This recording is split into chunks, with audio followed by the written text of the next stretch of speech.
Every single day should be NFL trade deadline day. Just an absolutely bat bleep insane 2022 NFL version of the trade deadline. Record 10 trades made today. A lot of them involving some pretty significant players. Also add in a couple of the deals that went down before the deadline, and it was pretty fun. I mean, hell, maybe push the trade deadline back to week 10. Just why not? But notably, the greasy, grimy Green Bay Packers didn't make any moves. It's like, oh, yeah, we could get Claypool. Oh, the Bears got him. Like, oh, we could add a wide receiver. Oh, they got him. Oh, we're going to trade for Brandon Cooks. No one's going to trade for Brandon Cooks. Brandon Cooks mad. He's still in Houston too, man. But whatever. We wanted to run through the trades, the shenanigans that went down. This is a tracker from Sporting News. So trades today. Falcons traded Dean Marlowe to the Bills for a 7th-round pick, whatever. Chiefs, Rashad Fenton, okay. The Bills trading Bills acquired Nyheim Hines from the Colts. So Colts, very solid third-down back. Nyheim Hines, a pride of NC State, going to the Bills. Now the Bills, I do like Singletary, but I do think that Hines brings something on third down. And then now Zach Moss, the former pride of Utah, gets a new start in Indianapolis. And with Jonathan Taylor-Thomas dinged up, I mean, he could get some run there. And then you got the Broncos picking up Jacob Martin. And there's a reason why they had to pick up Jacob Martin, the former Houston Texan, by way of the Jets. Just signed a nice deal. They had to do that because the Broncos shipped edge rusher Bradley Chubb to the Dolphins. Ooh, baby.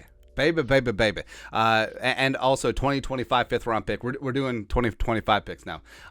To the Dolphins for a 2023 1st-round pick, 2024 4th-round pick, as well as running back Chase Edmonds. So the Broncos are just like, yeah, whatever. And then they picked up Jacob Martin just to try and offset that, even though free Nick Bonito, the pride of Oklahoma. Yeah, let him run, man. But the Dolphins, so basically the Dolphins flipped Laramie Tunsil to the Texans, and they ended up with Tyreek Hill, Jalen Waddle, and Bradley Chubb and change. It's pretty crazy, man.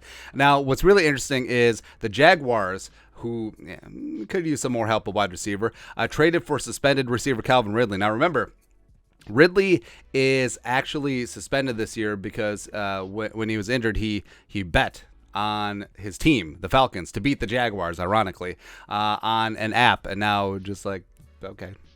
In exchange for draft capital that can be worth as much as a 5th-round pick in 2023 and a 2nd-round pick in 2024. Now, Calvin Ridley is a pretty damn solid player, man. So next year, Trevor Lawrence is going to have some pretty serious weapons down in Duval. Dolphins picked up Jeff Wilson. Now, Jeff Wilson became sort of expendable since they do have Elijah Mitchell coming back from injury. And also, they traded for Christian McCaffrey a couple weeks ago. October 20th, trading for McCaffrey there. So Jeff Wilson. My name is Jeff, starting over with the Dolphins. Then you got the Commies.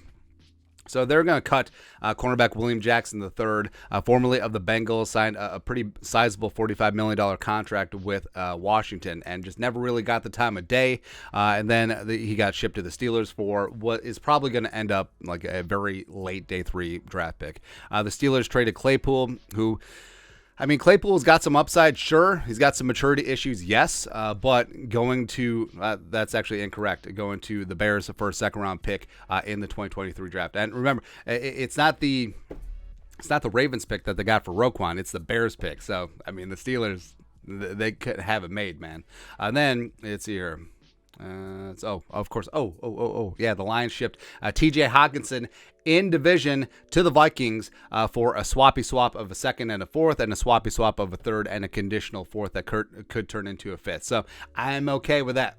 Pretty damn okay with that. Then yesterday, of course, the Bears shipped Roquan Smith to the Ravens for A.J. Klein, a 2nd and a 5th rounder. And also add on top of that, the Bears traded Robert Quinn 5 days earlier to the Eagles for a 4th-round pick. So they turned 2 of their best defensive players, and they're paying the bulk of their salaries this year for a 2, a 4, and a 5, and then they turned the 2 into Claypool. Cool. Awesome.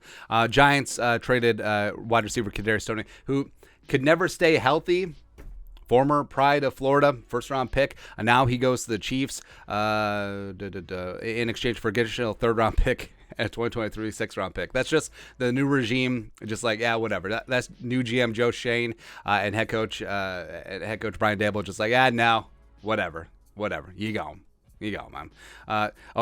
Chiefs land Tyreek Hill replacement. I wouldn't go that far, but I do think that Tony is going to do good things with Mahomes and Andy Reid and company in KC. Robert Quinn, we talked about. Jonathan Hankins, the run stuffer, former Ohio State Buckeye, going from the Raiders to the Cowboys in a swap of late picks. And then James Robinson, of course, going to the Jets after Breece Hall tore his ACL, breaking up that timeshare with Travis Etienne in Jacksonville. McCaffrey, we talked about. Robbie Anderson, yes, that certainly happened as well. But, deadlines force issues, and, a lot of things went down.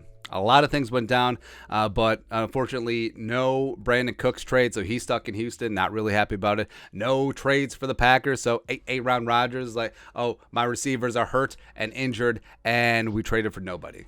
It's like they're actually giving up on the season, which I'm kind of okay with, man. But that's it. That's recapping the absolutely bat bleep insane NFL trade deadline. Let us know your thoughts and our thoughts in the comment section below. Subscribe for daily Vikings takes. Want to support the work? Put a little something in the Venmo. But till next time, Skull Production Value.